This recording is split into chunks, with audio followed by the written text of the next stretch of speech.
You can access the entire episode now on our website, forbiddenknowledge.news, Rokfin, Rumble, and all podcast platforms. There's a growing number of researchers and individuals looking at the possibility that a lot of what we understand as supernatural phenomena and paranormal activity may be something more closer to us doing this, like three-letter agencies, military-industrial complex. Now, I don't think that's the case for all of this stuff. Probably not even half of this stuff, but it's possible that a lot of what we're seeing may be some sort of experimentation by our military-industrial complex, especially at places like Skinwalker Ranch, where there are already known to have underground military bases and activity there. But to what extent are we saying that some of this stuff is our own? If you look at things like the Cameleo Project, the Cameleo book written by Robert Guffey, that was about a gentleman being harassed by three-letter agencies and military-industrial complex in the 90s, and they were using such high-tech advanced equipments to survey him and make him see things and think that aliens were coming, and they were sending advanced drones to his house and people in actual cloaked technology to make him think invisible men were in his house. And they were doing this in the 90s to get this dude to admit that he stole some kind of military goggles when he really didn't. But it's a whole convoluted story. I highly recommend you and your audience go looking up that book Cameleo by Robert Guffey. I'm having him on next month. It's incredible story, but just to think that that type of technology was available in the 90s, and I completely think that our military-industrial complex and aerospace companies contracted by the military have technologies that are extremely beyond anything we could imagine, maybe 50, 100, or maybe even a lot more years ahead than we could have ever imagined. And it just makes me think, to what extent of this are they using to make us believe in things that are paranormal? I mean, 100 years would be a crazy leap. Look at what's happened in 20. You know, only imagine what 100 years from us 100 years technology could be us, teleporting like Star Trek to Mars just for a vacation, like we go to Vegas. There's some that speculate we are, man. If you listen to the people that talk about secret space program and super soldiers and all that stuff, I don't really subscribe to that, but I think there are some military black projects that are involved in some shady stuff to make people perpetuate to those stories, but that's a whole different thing, Not necessarily in terms of Bigfoot are they, what I say, making people believe that. Yeah, I don't think necessarily Bigfoot, but more like your paranormal Skinwalker Ranch phenomena, some of the UFO phenomena for sure, definitely. 100%.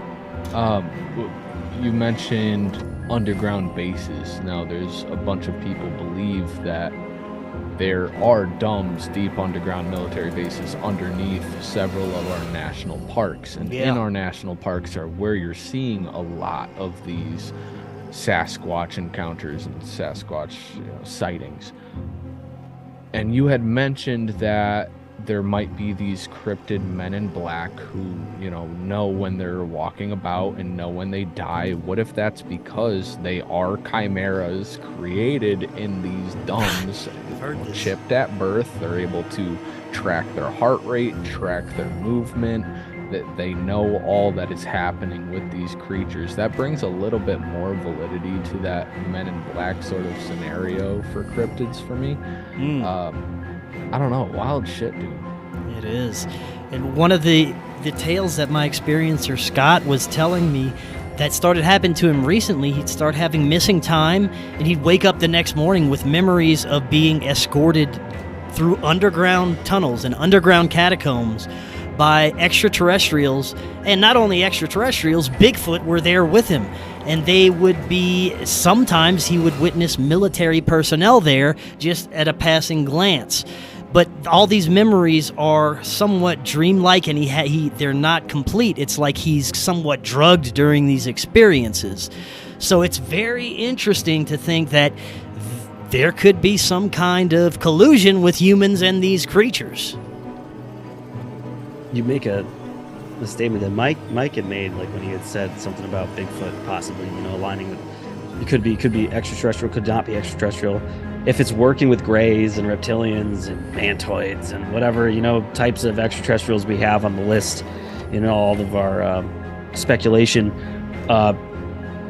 who's to say that there's not some hairy Chewbacca looking thing? Maybe Chewbacca is just a premonition to get us, soften us up that Bigfoot exists, in the same way that any other UFO or alien movie would portray. So, predictive programming and conditioning for us to just be like, oh, well, Chewbacca, he's the thing that makes weird noises. He's friends with Han Solo, but, now he's our friend in the woods, too. But he's also, like Mike said, might not be from...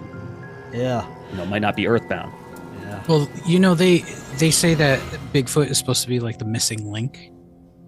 Yeah. Well, thinking along those lines, what if he is? What if that is, but he's not part of the evolutionary scale. Something created in between. If you're taking like a silverback gorilla and you're mating him with a 6 foot tall male or female, whatever it may be, and you're taking those two DNAs and you're putting them together, who knows what's coming out? If the government is working on something like that, and this is the result of a government experiment, Bigfoot or Sasquatch or skunk ape, or they're all one and the same, just different variations, then who's to say that it's not the government trying to create this bridging of the gap between the ape world and the Homo erectus world? You don't know. So that's an interesting one. I think if there is a missing link, if there is any backing to that missing link, that would be it. Yes, man. It's so interesting. It also ties into some of the theories of holographic reality or simulated reality, to where whenever we're experiencing some of this stuff, it may be either a glitch, or if it is somewhat like a video game where this is our avatars and our true selves are outside of this controlling ourselves, well, maybe we're not winning the game correctly and we have to throw ourselves a cheat code. So we throw ourselves a profound paranormal or religious experience or spiritual experience. Usually after some of these paranormal or profound experiences, people get on with their lives in a different way. They have a better outlook. They become more spiritual. They become on a different path. So what if it is part of this kind of simulated reality outlook, to where these cryptid creatures, these paranormal beings or ghosts or spirits, are part of our experience here to get us thinking or moving on a different path? It's a good way of looking at it. Interesting way of looking at it. Yeah. I was just, for a second when you were explaining it, I was thinking about that Ski-Free game when the abominable snowman comes out and eats you from the early 90s. Where you're just skiing, having a great time, and it's like, that's it. You never win. But simulated reality and having these creatures, because there's not only the Bigfoot, like there's Mothman, or and there's hundreds of cryptids. We got people that the Loveland, like a giant upright frog creature. It's the Fresno Nightcrawler, stuff like that. There's so many Chupacabra. There's so many things that people have seen that I guess categorized as cryptids. But I feel like it's kind of a niche thing. It's something that's in our own world of us as I guess people who research weird and fringe things. A lot of people, you can mention a certain thing like Bigfoot and they would know who it is. But if you mention Mothman to somebody, they're like, what? What are you talking about? Yeah, there seems to be a profound connection to consciousness, though, throughout all of these experiences, throughout all this phenomena.